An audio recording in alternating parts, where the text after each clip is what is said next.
안녕하세요. 자, 오늘은 온라인 수업으로 진행을 하겠습니다. 자, 저번 시간에 이제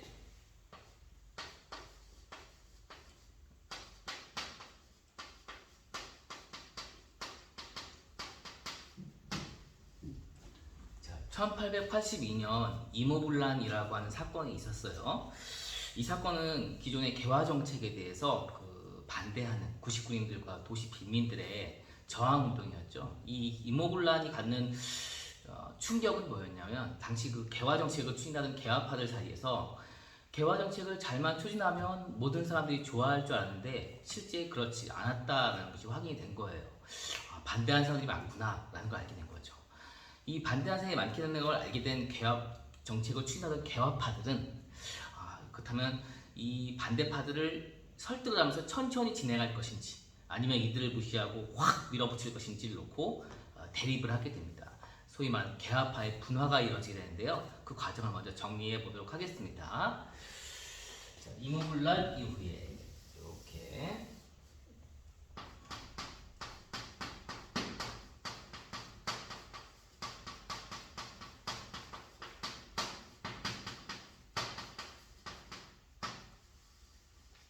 개화파의 분화라고 해서 나눠지는 부분에 대해서 먼저 정리를 할 텐데요. 이들의 조상은 개화파는 원래는 이제 조선시대 후기에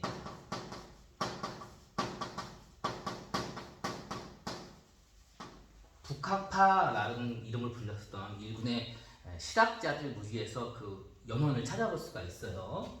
여기에 해당한 사람이 박지원,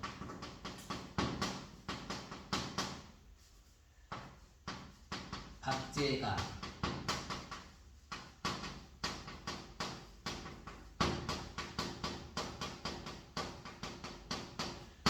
홍대용, 유수원 같은 이런 일본의 조선시대 후기 실학자들이 있고요. 이들의 이제 가르침을 이어받은 사람들이 개항기로 넘어오게 되면서 통상개화론자라는 이름으로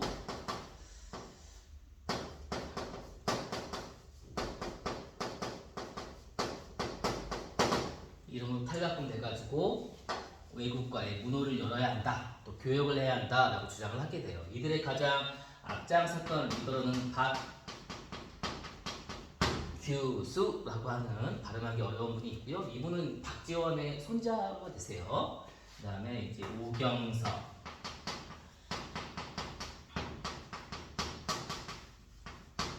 그 다음에 유홍기, 이런 분들이 대표적인 통상개화론자가 되겠습니다. 자, 이들의 제자, 특히 이 중에 이 리더가 박규수라고 했는데요. 이분의 사랑방에 드나들면서 이제 개화 정책을 추진한다는 일군의 학자들이 하나의 그 정치적 기물인 또 학파적인 무리를 형성하게 돼요. 이들을 통칭 개화파라고 합니다. 그래서 이모군란이 일어날 즈음에는 이런 개화파라는 무리가 형성되어 있었는데, 이 개화파가 아까도 얘기했듯이 이모군란이나 사건을 계기로 속도를 좀 천천히 갈 것인지 좀 속도를 빨리 갈 것인지를 놓고 분화하게 됩니다. 자, 이 개화파가 나눠지게 돼요. 자, 그래서 좀 천천히 진행하자라고 하는 사람들을 뭐라고 하냐, 온건개화파라고 하고요. 빨리 진행하자라는 사람들을 급진개화파라고 얘기를 합니다.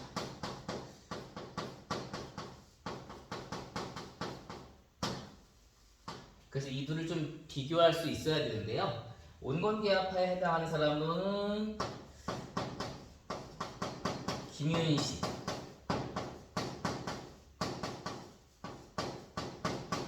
김홍지,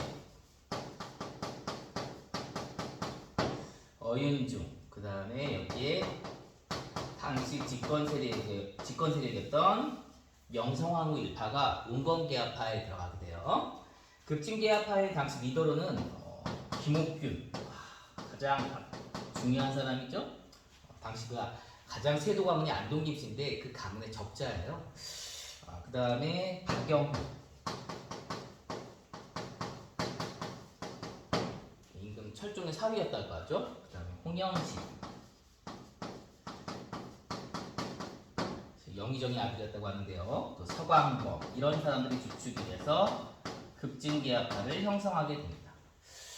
자, 이들 온건계합화와 급진계합화는 공통점은 뭐냐면 개화 정책, 문호를 열어서 나라를 강하게 하자는 데는 의견을 일치하고 있는데 그 방향과 속도에 대해서는 좀 차이가 있는 거예요.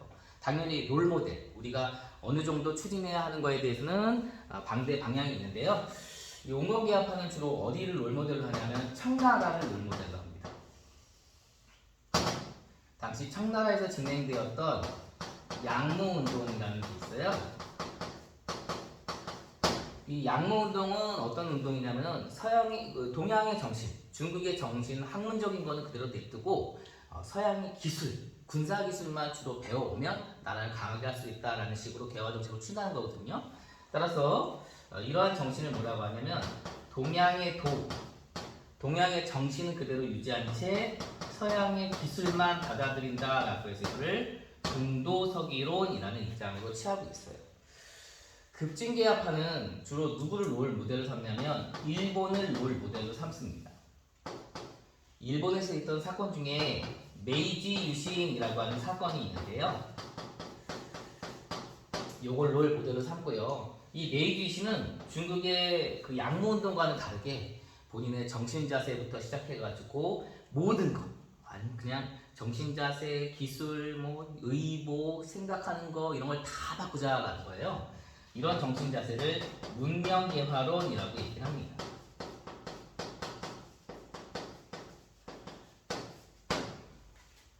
자, 이런 식으로 입장이 둘이 갈려져가지고 분화가 되게 돼요.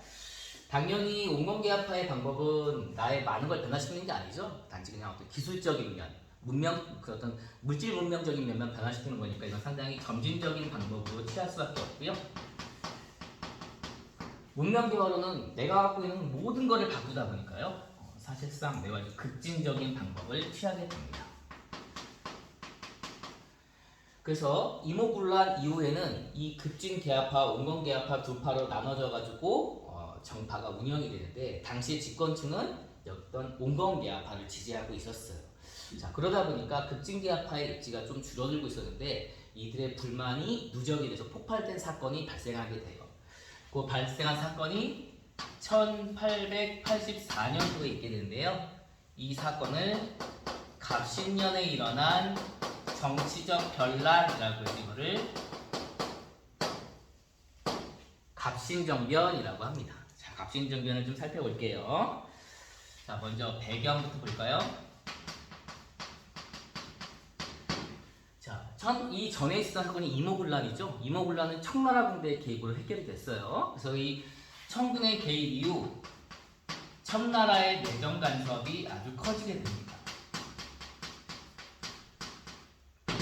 청나라의 내정 간섭이 커지니까 청을 모델로 삼고 있는 온건계합화는 이런 상황이 비교적 괜찮지만 일본을 중심으로 일본 같은 그런 개혁을 추진해야 한다고 생각하는 급진계합화들의 생각의 입장에서는 이러한 현실이 되게 마음에 안 들었어요. 따라서 급진계합화들의 불만이 상당히 치솟고 있었죠. 또 이 당시에는 개화 정책을 추진하고 있었는데요. 정부가 이제 명성황후 고종정부다 보니까 개화 정책을 추진하는데 이 개화 정책을 추진하는 것이 돈이 많이 들어요. 이 돈이 많이 드는 거에 대해서 이제 기존의 온건계합화는 예전에 흥선대원군이 그랬듯이 고액화폐를 발행해서 당호전이라고 하는데 상평통보의 한 5배에 해당하는 돈을 만들어서 개화 정책의 자금을 충당하자라고 얘기를 해요. 그런데 우리 이미 예전에 경복궁 중건 때 배웠듯이 그런 고액 화폐 발행은 인플레이션의 발생으로 이어지게 되거든요. 그래서 이 급진계합화가 반대를 하면서 우리가 일본에 좀 아는 친구들 많으니까 일본에 가서 자금을 빌려오겠다, 우리를 밀어달라 하고 큰 소리 뻥뻥 치고 일본으로 가요. 근데 일본으로 가서 돈을 빌리려고 하니까 돈이 빌려지지가 않는 거예요. 그래서 이 급진계합화들이 자기네들의 입지를 좀 더 만회하기 위해서 일본에서 차관을 도입하려고 했는데 이게 실패로 귀결되면서 급진계합화들의 그 입지가 상당히 약화됩니다. 이것도 하나의 배경이 돼요. 자, 일본으로 가서 일본의 차관, 빚을 빌려오려고 했으나 이 빚을 빌려오려는 게 실패로 끝났다. 차관 도입이 실패로 끝나고 그러면서 급진계합화들의 입지, 정치적인 환경이 매우 악화되고 있었다는 것이고요. 자, 이 상황에서 이제 정치적인 그 큰 위기에 빠진 그 급진계합파들 입장에서 뭔가 전국의 전환을 깨야 되는데 마침 이모군란 이후에 일본 군대가 주둔하고 있다는 결과 기억하시죠? 일본 공사관과 일본 외교관이 찾아와서 너희들이 이를 꾸미면 우리가 이 일본군 무력을 빌려줄 테니까 이거를 가지고 뭔가를 해봐라 라고 이제 악마의 속삭임 같은 걸 추진하게 되죠. 즉 일본군이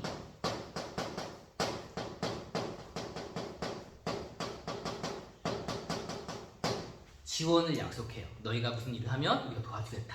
당연하죠. 일본을 롤모델로 삼고 있는 사람들이니까. 자, 그런데 이제 김옥균 이런 사람들은 사실 좀 머뭇거렸어요. 왜냐면 이모군란 이후에 우리나라에 주둔하고 있는 군대는 일본 군대 외에도 중국 청나라 군대도 주둔하고 있었거든요. 그래서 근데 이 중국 청나라 군대가 일본 군대보다 무력적으로 더 월등했어요. 그러니까 이 온건계합파를 지지하고 있는 청군대가 이 개입을 하게 되면 일본군의 지원 약속은 사실 의미가 없거든요. 근데 마침 중국이란 나라 남쪽에 베트남이라는 지역이 있었는데 이 지역을 놓고 중국과 프랑스가 전쟁이 붙게 돼요. 이 중국과 프랑스가 전쟁이 붙게 되니까 중국이 이 전쟁에서 이기기 위해서 조선에 있는 이 청나라 군대를 베트남으로 끌고 갑니다. 따라서 우리나라에 있던 청나라 군대가 철수, 물러나게 되는 상황이 온 거예요. 자, 김옥균의 입장에서 아주 천재이주의 기우죠. 자, 그래서 이거를 바탕으로 이제 전개 과정을 살펴보도록 할게요. 자, 김옥균은 이제 자기가 갖고 있는 일본군이라고 하는 이 카드를 가지고 온건계합파를 어떻게 해야 할까라고 고민하고 있던 찰나 84년도에 근대적인 우편 시설을 담당하고 있던 우정총국, 지금의 우체국이에요. 이 우정총국이 처음으로 여는 오픈 파티를 하게 돼요. 우정총국 개국 축하회를 열리게 됩니다. 우정총국 개국 축하회. 이 축하 파티, 이 우체국이라고 하는 거는 개화정책의 소산이고, 개화정책의 소산이라는 얘기는 온건계합파나 급진계합파나 이 우정총국이 여는 거에 대해서 다 지지하는 사람들이에요. 따라서 여는 파티에 다 참석을 하게 됩니다. 이거를 이제 김옥균이 이용을 하죠. 그래서 이 우정총국 개국 축하회는 계합파에 다 모였을 때 이제 문을 다 닫아 잠그고 일본군을 가지고 포위를 한 다음에 불을 질러요. 그래서 그 입구 쪽으로 사람들이 도망쳐 나올 때 급진계합파들은 살려주고 온건계합파들은 다 제거를 시작한 겁니다. 그래서 이 우정총국 개국 축하회를 이용해서 급진계합파가 온건계합파들을 제거하기 시작합니다. 이게 이제 갑신정변의 시작이 되겠어요. 자, 이렇게 되고, 이렇게 한 다음에 이제 권력을 잡은 일종의 쿠데타죠. 이걸 통해서 권력을 잡은 급진계합파는 이걸 가지고 이제 본인들이 꿈꾸는 개혁들을 단행을 하게 됩니다. 개혁 정강들을 발표하게 되죠. 이 개혁 정강의 내용은 여러 가지가 있는데 수능 특강에 있는 것만 좀 정리해 볼게요. 청나라와의 관계를 청산한다. 당연하죠. 일본을 가지고 롤모델을 삼아야 되니까요. 그리고 인민평등, 모든 사람이 평등한 사회를 만들자.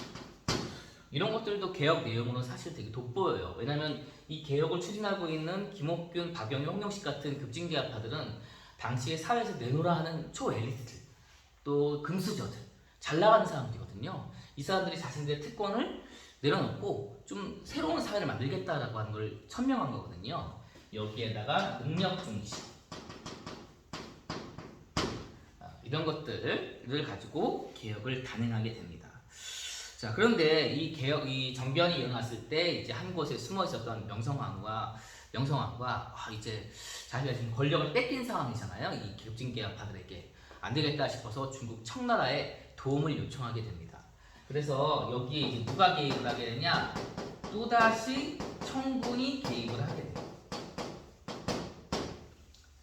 청나라 군대가 또다시 개입을 하게 됩니다. 청나라 군대가 이제 개입을 했을 때 지금 이 급진계합파가 그냥 정변을 일으킨 게 아니죠. 일본군을 등에 업고 일으킨 거죠. 이 개입이 됐을 때 일본군과 교전이 있게 돼요. 하지만 두 양국 군대의 그 전투 중에 이미 청군이 무력으로 좀 더 우월했기 때문에 일본군은 바로 철수를 하게 되고요. 일본군이 철수했다는 얘기는 이 일본군을 등에 업고 정변을 일으킨 급진개혁파의 개혁이 실패했음을 의미해요. 자, 여기서 이제 개혁이 이제 실패하게 되고, 자, 여기서 우정총국 개국축하연으로 권력을 잡아가지고 개혁을 막 시행을 하다가 청나라 군대의 개입으로 개혁이 실패하고, 이 과정이 얼마나 갔을 것 같습니까? 기껏해야 딱 3일이에요. 그래서 이 전반적인 사건들을 통칭 우리는 3.1천하라고 얘기합니다. 자, 이게 이제 갑신정변과 연관된 과정의 전부가 되겠어요. 이때 이제 김옥균과 박용균은 개혁에 실패해서 일본으로 망명을 하게 되고요. 김옥균은 이제 당시 고종이 보낸 홍종우라고 하는 그 자객에 의해서 암살이 돼서 이제 목도 잘리고요. 목이 이제 전국을 돌아다니며 전시를 할 정도로 아주 역적 취급을 받게 됩니다. 박영효는 이후에 이제 일본으로 망명해서 일본에서 계속 지내다가 대표적인 친일파로 성장을 하게 되고요. 몇몇 급진개혁파들은 그 당시 정변 실패하자마자 일본으로 망명하는 배를 타러 가다가 넘어져가지고 민중한테 살해당하기도 해요. 왜냐면 이 개혁이 지금 일본의 지원에 의해서 이루어지고 있는데, 당시 민중들은 일본에 대한 정서가 상당히 안 좋았거든요. 반일 정서가 있었어요. 자, 이런 것들이 있습니다. 자, 이 개혁에 대한 어떻게 해야 되나요? 옆에다 쓰는 게 좀 나을까요? 밑에다 써볼게요. 이 개혁에 대한 결과를 살펴볼게요. 지금 지금 사실 여러 가지 시설의 그 열악함으로 인해서 좀 이렇게 어려운 점이 많은데, 상황이 나니까 어쩔 수 없고요. 일단 결과적인 면, 요 글씨 판서하는 부분은 여러분 지금 수능 특강을 가지고 지금 하고 있으니까요.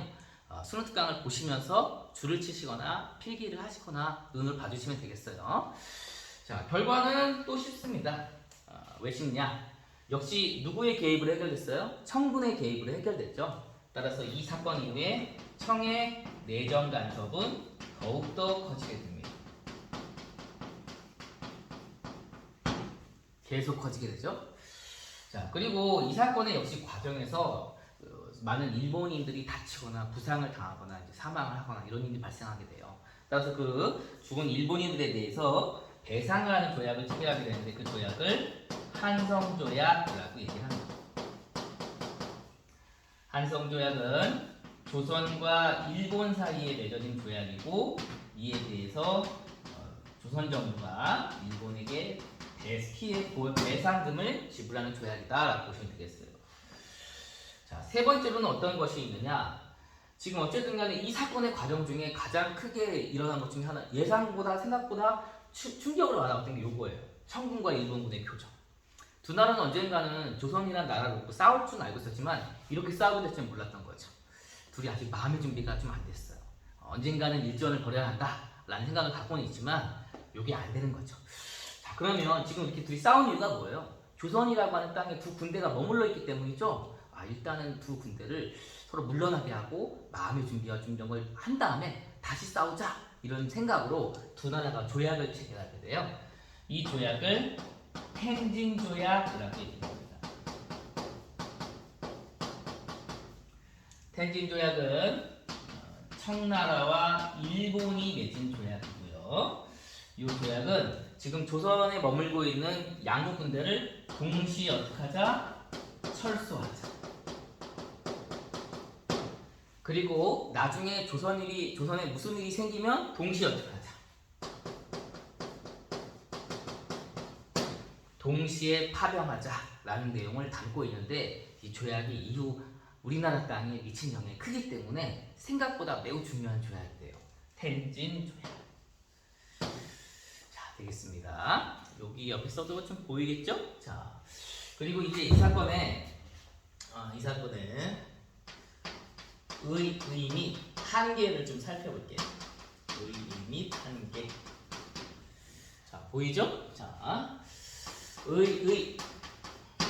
이 사건을 그래도 좀 우리가 인정할 수 있는 면은 어떤 면이냐라고 한다면, 이 사건은 그래도 근대적인 개혁이다라고 얘기를 합니다. 특히 개혁 정강들을 살펴보게 되면 기존의 어떤 전근대적인 봉건 사회에서 볼 수 없었던 그런 잘못된 면들을 과감히 버리고 좀 새로운 국가로 나아가자는 개혁 내용들이 상당히 많이 담겨져 있어요. 따라서 개혁 내용의 자체는 좀 일본에 의존적이었다 할지라도 내용 자체는 상당히 인정할 만한 부분이 있었다. 그게 의의예요. 하지만 이 사건의 한계를 살펴보게 되면요. 이제 앞서 언급했듯이 너무 어떻게 하고 있어요? 일본에 의존을 했다는 거죠. 특히 군사적으로 의존을 하면서 이 개혁이 기본적으로 좀 성공하기 어려운 구조를 가지고 있었어요. 두 번째로는 뭐냐? 일본에 의존을 하다 보니까 어떠냐? 당시 반일 정사가 크다고 했죠. 이 아래로부터 민중들이 이들의 지지를 얻어내지 못했어요. 우리가 한국사를 공부하다 보면은 기본적으로 어떤 권력을 물러나게 하고 사회를 바꾸게 하는 혁명이라고 하는 관점에서 보자면 기본적으로 민중, 국민, 백성의 지지가 절대적이에요. 이들의 지지가 없이는 사회를 바꿔나갈 수가 없는데 당시 이 갑신정변을 끌고 있던 급진개혁파, 김옥균, 박영용, 홍영식 같은 젊은이들은 자기네들의 어떤 이 사람들이 똑똑한 건 사실이에요. 초엘리트들이에요. 당시에 진짜 제일 잘 나가던 조선사회에서 그런 어떤 젊은이들이 자기네들의 뜻만 가지고 바꿀 수 있지 않을까라고 생각을 했는지 모르겠어요. 그래서 민중의 지지, 즉 이 개혁은 위로부터의 개혁이었다는 거예요.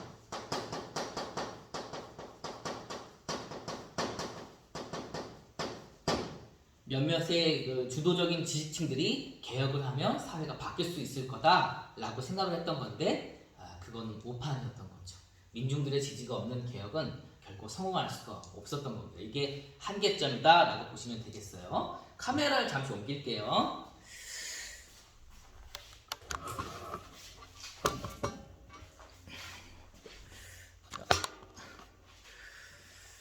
자, 힘드네요. 자, 여기에 이 정도 해서 나가보신 데까지 나가보겠습니다. 자, 그리고 나서 이제 84년 갑신정변이 이제 끝났어요. 끝나고 나서 이제 몇 년도가 찾아오냐면 1885년도가 찾아옵니다. 사실 그 82년 이모군란, 84년 갑신정변 이 양 사건 이후 그 사건의 과정에서 두드러지게 보이는 모습은 조선이라는 나라를 놓고 청과 일본이 대립하고 있는 모습이었어요. 근데 85년 정도 이 해가 되면 어떤 모습이 나오냐면 부동항, 겨울에 얼지 않는 항구를 얻기 위해서 저쪽 위에 있는 러시아가 우리나라 쪽으로 남쪽으로 내려오기 시작해요. 조선을 놓고 이제 누구도 관심을 보이냐? 러시아도 관심을 보이고 있는 거예요. 근데 러시아가 관심을 보이고 있는데 그 관심을 보이고 있는 러시아에 대해서 전 세계적으로 막고 있는 나라가 있었으니 그 나라가 뭐냐면 영국이에요. 따라서 러시아가 조선에 관심을 보이니까 영국도 이거 안 되겠는데? 막아야겠는데? 라고 하면서 영국도 조선에 관심을 보이기 시작해요. 그래서 85년도에 아주 특이한 일이 발생하는데 이 러시아의 남하를 막는다는 구실로 영국 군대가 우리나라 섬을 불법적으로 점령하는 사건이 일어나게 돼요. 이 사건을 거문도 사건이라고 얘기를 합니다. 거문도 사건. 자, 이거는 이제 영국군이 우리나라 섬을 불법적으로 점령한 사건입니다.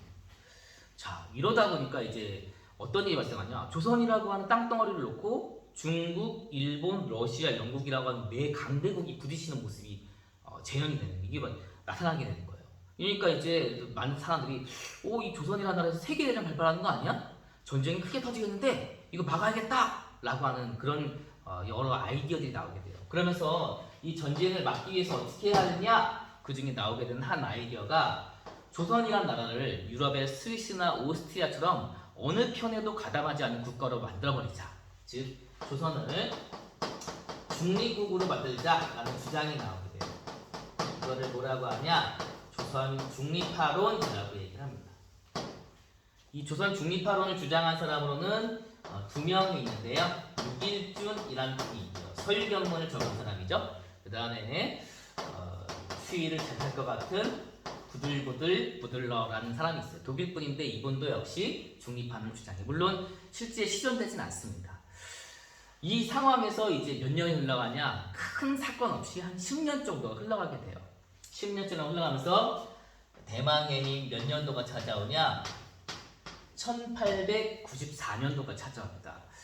이제 수능을 내는 입장, 또 내신을 내는 입장에서는 가장 중요한 해가 93년도가 돼요. 이 94년도에 아주 큰 대형 사건이 연초부터 일어나게 되는데 그 사건을 뭐라고 하냐? 동학 농민운동이다 라고 얘기를 합니다.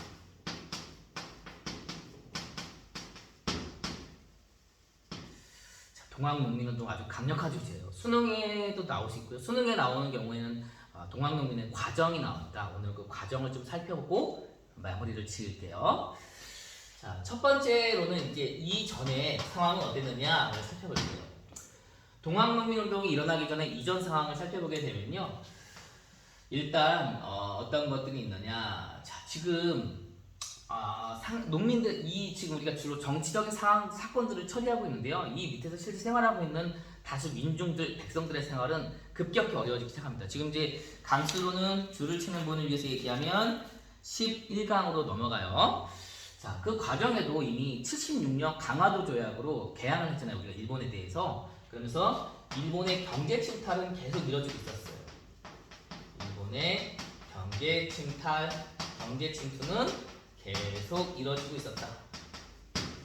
자, 이 일본의 경제 침탈 과정을 일컫는 그 좀 전문적인 용어를 미면 교환 체제라는 어려운 말을 써요.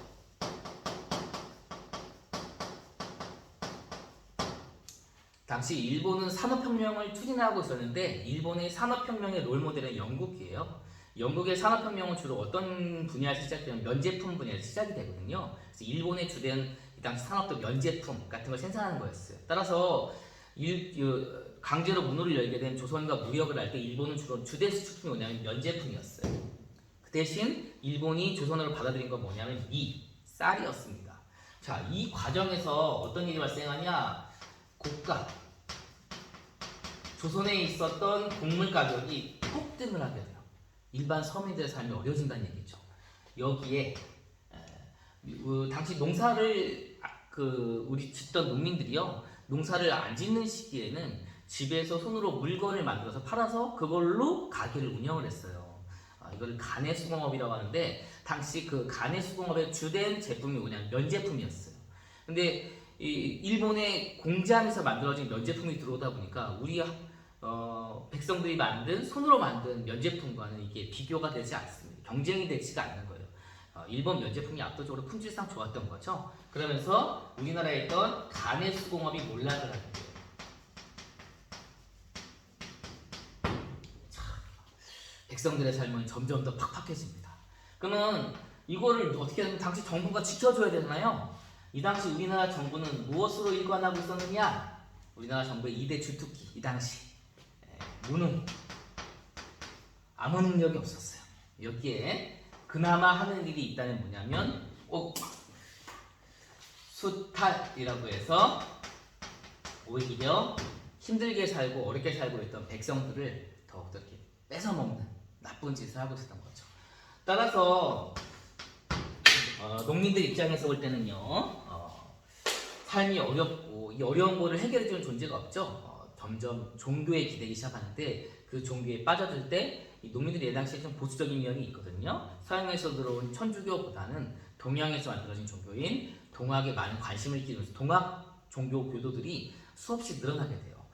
자, 이런 상황이 이제 94년도 이전에 찾아왔어요. 그래서 동학이라고 하는 종교를 믿는 농민의 수가 많이 폭증했는데 문제는 동학을 만든 최재우라고 하는 종교 교주가 있잖아요. 근데 그 종교 교주가 혹세무니, 세상을 어지럽히고 사람들에게 거짓말하고 한마디로 사이비야 라는 이름으로 처형이 됐어요. 그래서 이 동학은 불법 종교로 지금 인식이 된 상황이었거든요. 따라서 이 동학을 믿는 농민들 입장에서 제일 먼저 해야 할 거는 뭐냐? 우리들이 믿는 종교를 좀 이렇게 정부가 인정하는 합법적인 종교로 만들 필요가 있었던 거죠. 그것을 통칭 교조 신원운동이다라고 합니다.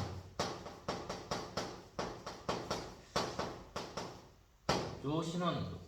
교조, 종교를 만든 사람이라는 거니까 최재우를 얘기해. 최재우의 신원, 억울함을 해결해달라. 최재우는 사이비 교주가 아니다라는 시위들을 벌이게 된 거죠. 따라서 이 종교의 그 교조 신원 운동은요, 최재우의 억울함을 좀 풀어달라는 운동이고요. 최재우의 억울함을 좀 풀어달라는 것이고, 최재우의 억울함을 풀어달라는 얘기는 곧 뭐냐면 동학이란 종교를 어떻게 달라는 거예요.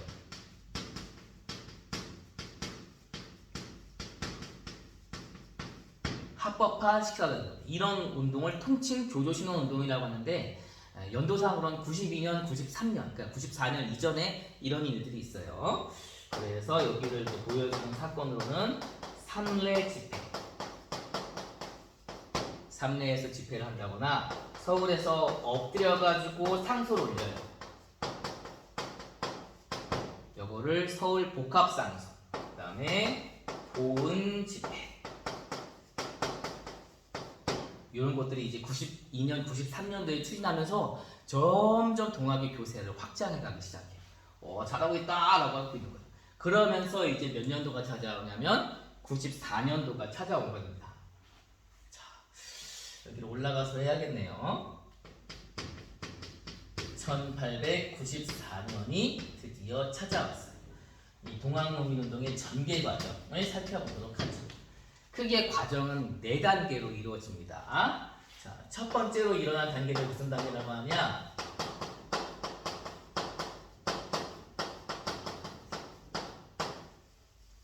고부농민봉기라고 얘기를 합니다. 자, 이 고부농민봉기 단계부터 살펴볼게요. 고부농민봉기는 일어나게 된 배경을 살펴보게 되면 당시 전라도 고부라는 동네에 수령으로 온 사람이 누가 있냐면 조병갑이라는 사람이 있는데요. 이 조병갑이라는 사람이 대표적인 탐관원이에요. 관직을 탐하는, 또 돈을 밝히는 엄청 더러운 관리인 거죠. 이 관리가 이제 돈을 벌기 위해서 여러 아이디어를 내다가 이 고부라는 동네가 농민들이 많거든요. 그 농민들이 가장 필요한 건 또 물이에요. 이 물을 가지고 한번 돈을 벌어보자 해서 어떻게 하냐, 이 조병갑이 만석고라고 하는 저수지를 만들어요. 근데 이 저수지를 만드는 데 있어서 사실은 조병갑보다는 농민들을 막 강제로 동원해가지고 농민들의 노동력을 이용해서 만든 저수지거든요. 그러면 농민들과 함께 이용해서 만든 저수지면 이 저수지에 있는 물을 농민들을 이용하게 해줘야 되거든요. 조병갑은 그렇게 하지 않아요. 이 저수지에 있는 물을 퍼갈 때마다 농민들에게 수세, 세금도 걷고요. 또 막 강제로 진짜 여러 가지 말도 못 되는 그런 이상한 짓거리를 통해서 막 돈을 막 걷어가기 시작하는 거예요. 농민들이 이에 대해서 이제 항의를 하니까 오히려 항의한 농민들을 막 폭력으로 좀 이렇게 좀 보복한다거나 이런 모습들을 보입니다. 이에 대해서 이제 열받은 당시 고부의 농민들이 들고 일어서기로 합니다. 자, 여기 이제 만석고를 통해서 스타를 단행하자. 이에 대해서 가만히 있지 않은 농민들이 들고 일어선 거죠. 경과 전개 과정을 살펴보도록 하겠습니다. 당시에 있었던 고부 쪽에 있었던 전봉주이라고 하는 분이 활약을 시작해요. 그래서 이제 당시 정부의 관리를 이제 좀 처당하자라고 하는 글을 전봉준이 중심으로 보내게 되는데, 이걸 조금 경문이나 통문이라고 하는데요. 대개는 맨 위에 대표 책임자를 쓰고 그 밑에 이제 가담한 사람들 이름을 써서 이렇게 돌려요. 우리 이렇게 일을 하자라고. 그런데 이제 그럴 때 나중에 사건이 이제 마무리되고 나면 대개 맨 위에 있는 총 책임자가 많은 큰 책임을 짊어지고 되게 사형을 당하거나 이런 일이 비일비재하거든요. 동학은 이제 좀 인내천 기억나시나요? 사람이 곧 하늘이다라고 하는 평등적인 사고방식을 갖고 있었거든요. 우리가 이렇게 사건을 일으키는 거는 우리 뭐 누구 혼자 단독으로 일으키는 게 아니라 우리가 다 힘을 모아서 하는 거야. 따라서 우리 힘을 모아서 하는 거니까 우리가 다 이렇게 좀 총 같이 책임을 져야지 누구 혼자만 책임지게 할 수 없어 라고 해가 이렇게 밥사발 있잖아요. 밥사발을 엎어놓고 이렇게 하면 이렇게 선을 그으면 이렇게 동그란 선이 나오거든요. 여기에 이제 윤숙노 누구 하는 식으로 이름을 돌아가면서 써서 이렇게 경문을 돌리게 돼요. 이런 편지를 뭐라고 하냐? 이런 편지를 사발통문이라고 합니다.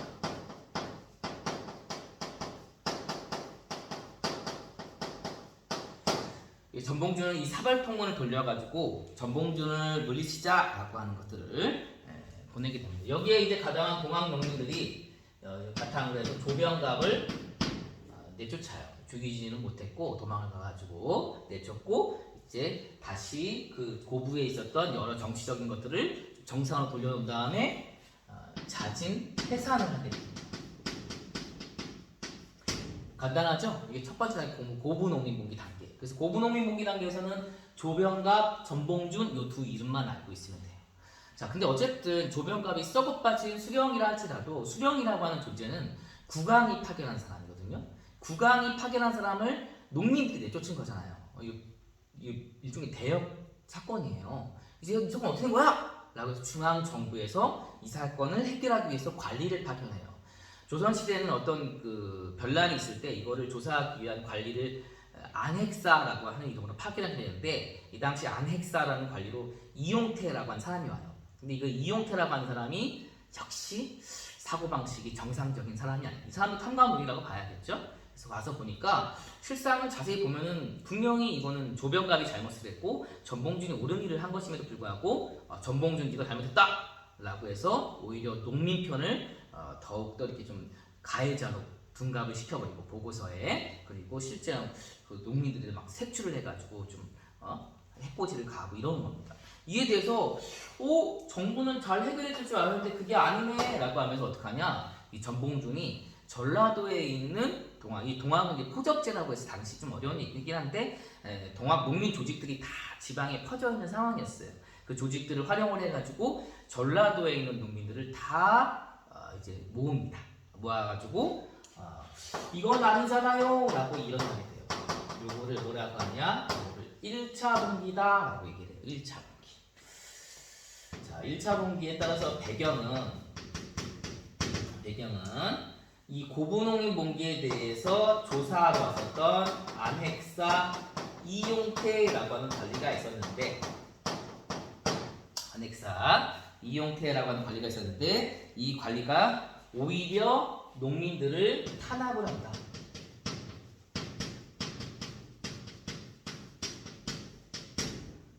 따라서 이에 대해서 가만히 있을 수 없었던 전봉준이 전라도 지역에 있는 동학 농민들을 이끌고 일어난 것을 제 1차 분기다라고 합니다.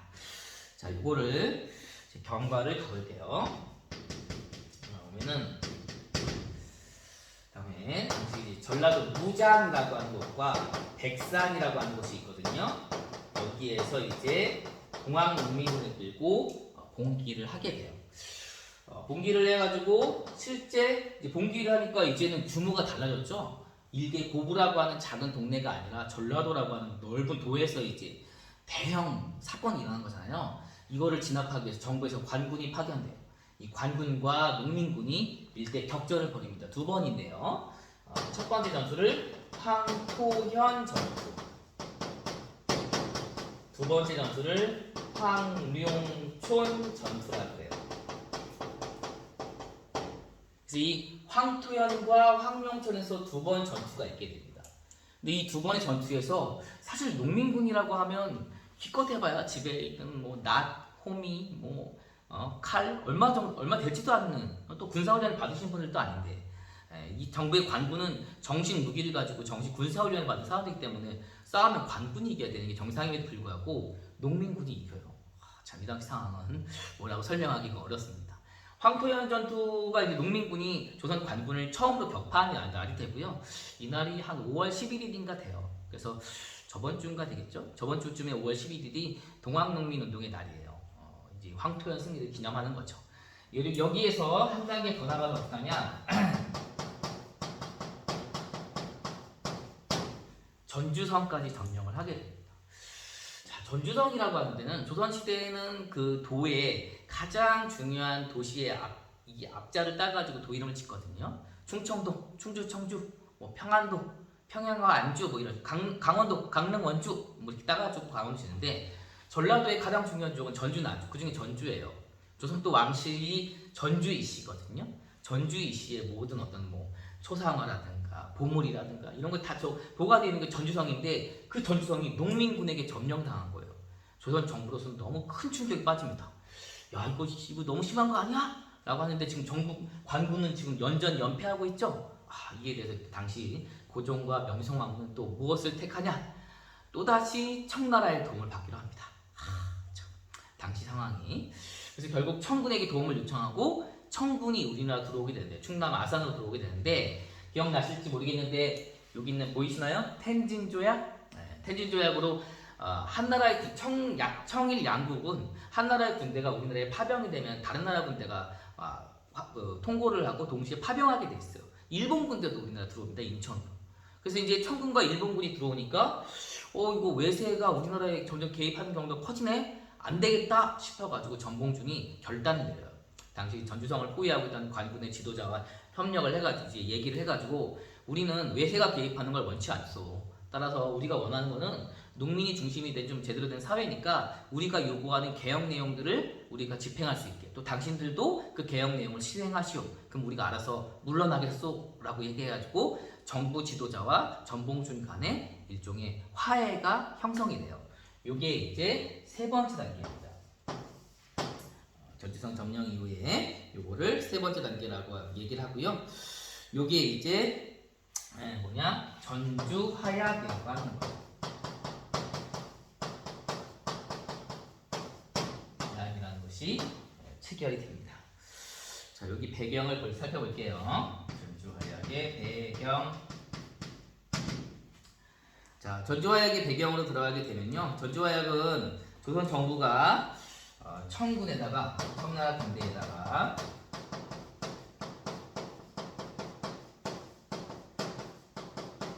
지원을 요청하게 됐고요. 이 지원을 요청한 거에 대해서 당연히 청군에다가 일본군까지 우리나라에 상륙을 하게 됩니다. 이곳에 근간이 되던 조약은 탱진 조약이죠. 따라서 외세가 개입하는 거에 대해서 이제 경과 문제가 있다고 판단한 전봉준은 정부 지도자와 전주 화약이라고 하는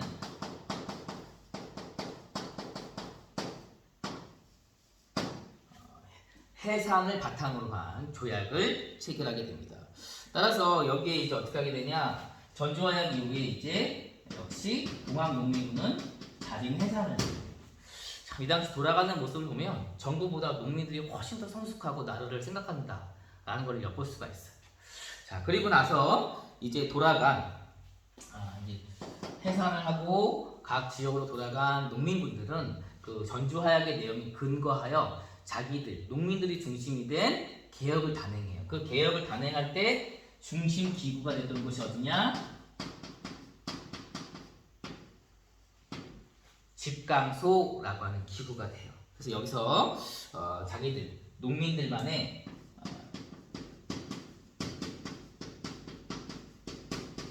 자치를 담은 개혁을 단행하게 되는데 이 개혁에 대한 내용은 더 이상 이제 칠판이 없네요. 예, 여기서 끝을 맺도록 하고 일단은 지금 급한 대로 교실에서 핸드폰 가지고 온라인 수업을 찍고 있는데요. 이후에 이제 또 상황을 봐서 어떻게 진행되는가에 따라서 좀 더 시설이나 여러 가지 이제 의견을 받아 들어가지고 다시 다른 수업으로 또 더 좀 나은 수업으로 갈 수 있도록 뭐 이게 좀 괜찮다, 들을만하다 싶으면 이 수업도 이어갈 수 있고요. 그렇게 진행해 가도록 하겠습니다. 자, 여러모로 힘든 와중인데요. 그 와중에서도 여러분 뭐 각자 생각하신 대로 자기 꿈 계속 이뤄가시길 빌겠습니다. 자, 오늘 참 정신없는 와중에 이렇게 지금 아침 일찍 와가지고 핸드폰 앞에 혼자 얘기하고 있는 저도 정신이 없어요. 자, 다음에 내용을 또 이어서 가도록 수업을 진행해 가도록 하겠습니다. 오늘 고생하셨습니다.